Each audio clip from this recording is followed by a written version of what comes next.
केही महिनापछि अचानक सुरेशको काम गयो। घरको व्यापार पनि घाटामा जान थाल्यो। बिस्तारी पैसा सकिँदै गयो।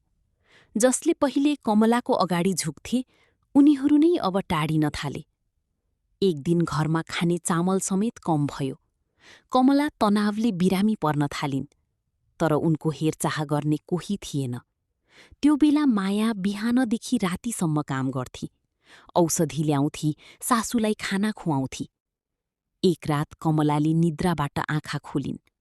माया उनको खुट्टा दबाइरहेकी थिई।